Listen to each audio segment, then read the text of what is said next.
I am sick of that far-left Marxist argument that The Lion King is racist, or any Disney for that matter.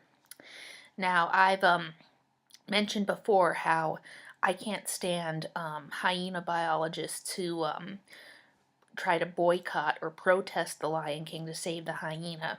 I've in that video why I think those boycott TLK hyena lovers are ridiculous, and there I was mostly talking about the the speciesism allegations of The Lion King towards the hyena.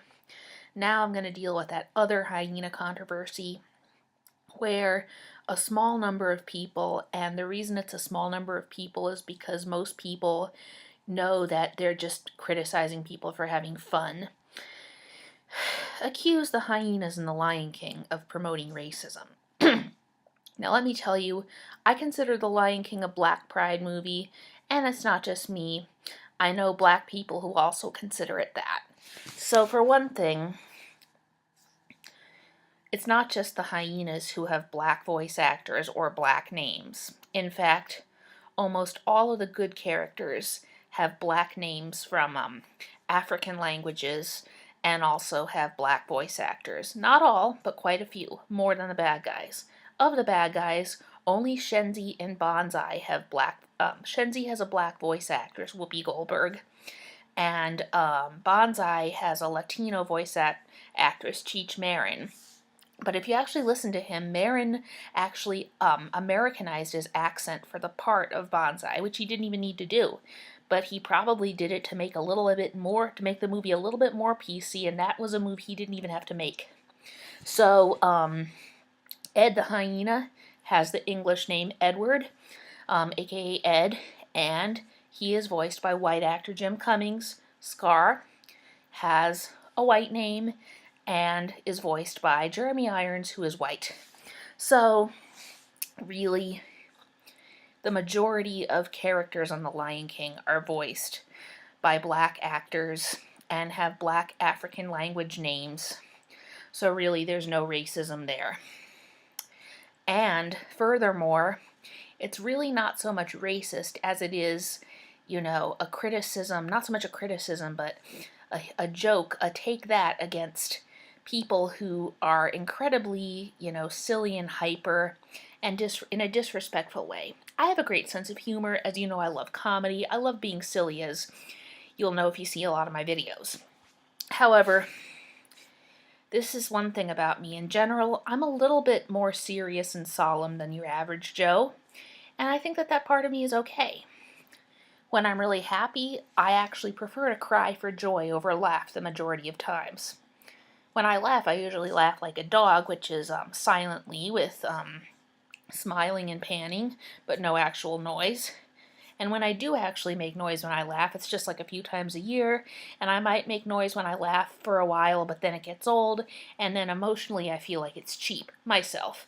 Granted, this is not the case for a lot of people. A lot of people like loud belly laughter, and they find it great. For some reason, I really have never understood why people find that wonderful. It's almost like people find a great sense of purpose in not having any purpose at all and just being goofy. I really don't understand that, but that's okay. That's part of my autism, my own personal autism. So therefore, in The Lion King, it's a movie about meaning and purpose in one's life and finding that meaning and purpose and finding oneself and then taking their place in the circle of life, aka, doing what they need to do to live a meaningful life that, they're meant to live. So that's a great message, and that The Lion King borrowed a lot from the Jewish Passover story in creating that story. The Disney animators have confirmed that they intentionally, did that. Like, they intentionally based the scene where the ghost of Mufasa tells Simba to remember who he is off of Moses in the burning bush. So, yeah. Whereas with the three hyenas, it's almost like part of the reason they're bad, that they don't respect the circle of life, is because they don't have respect for the real meaning and purpose that the circle of life entails, and that's why they don't respect it. Now, granted, not all hyenas in the Disney universe are like that, as the Lion Guard has confirmed. Jasiri, and in fact most other hyenas, do respect the circle of life. The reason that they stay in the outlands, and I think that they should, like I said, I'm a lionist, but that's not the same thing as being a hyena racist. It's because the circle of life does have a hierarchy. It needs a cleanup crew, and the cleanup crew lives in the outlands where the pride lands meat is disposed. I mean, the scraps and ends of the meat. So, I'm actually concerned that Disney will keep responding to criticisms against it to be more progressive, and the Lion Guard will eventually feature episodes where the good hyenas are allowed into the Pride Lands. I really don't agree with that. As I've said, I'm a lionist, which is similar to being a Zionist in some ways. However, I'm not a full Zionist. The Israeli-Palestinian conflict is a complicated issue, so I treat it like the complicated issue it is. The anti-Zionists are right in many ways, and so are the Zionists. So, yeah.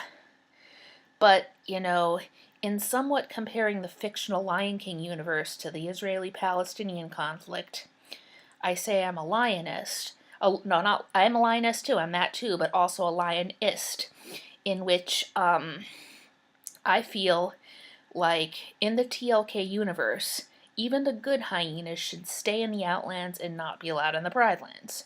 The reason for that is because the Pride Lands needs a place to dispose of its meat scraps. And even if the good hyenas go into the Pride Lands, just by their being there, they could upset the balance. And of course, the greedy hyenas have no business going in there, of course. So that's just my opinion on whether or not the Lion Guard is going to stop banishing all the hyenas. So, yeah. But being a lionist is not the same as being a hyena racist, or being a racist at all. So, I think one reason why, the Pride Lands monarchy in-universe may have banned all hyenas from the Pride Lands is because when the lions were doing some of their meaningful, beautiful rituals, the hyenas were interrupting those rituals by laughing uncontrollably and showing no respect for the solemnity of the occasion. I can relate to this in real life. A lot of people who are into earth spirituality actually think it's great to interrupt serious ceremonies with little kids laughing, and that sometimes whole ceremonies based on giggling and not being serious are serious and meaningful in their own right. I personally disagree.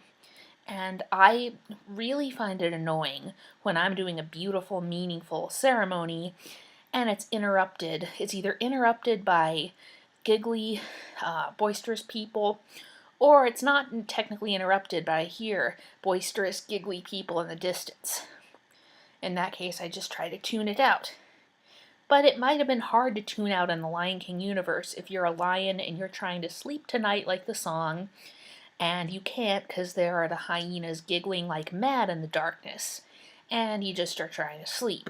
Or if you're trying to do a meaningful ceremony, whether it's the presentation of the new Lion Cub or Kupatana or something else like that, and the hyenas won't shut up, they won't stop giggling, and they're distracting everyone. So that's another reason why they should stay in the outlands. So I just have to say that, I don't hate hyenas, as I said. I think they're cool. But I am hoping that in the Disney universe, the Lion Guard doesn't start, integrating any of the hyenas in the Pride Lands. The good ones are still cool, but they still belong in the meat scrap dump. So, I don't care if any far-left progressive insults me for this. It's just my opinion. Roar.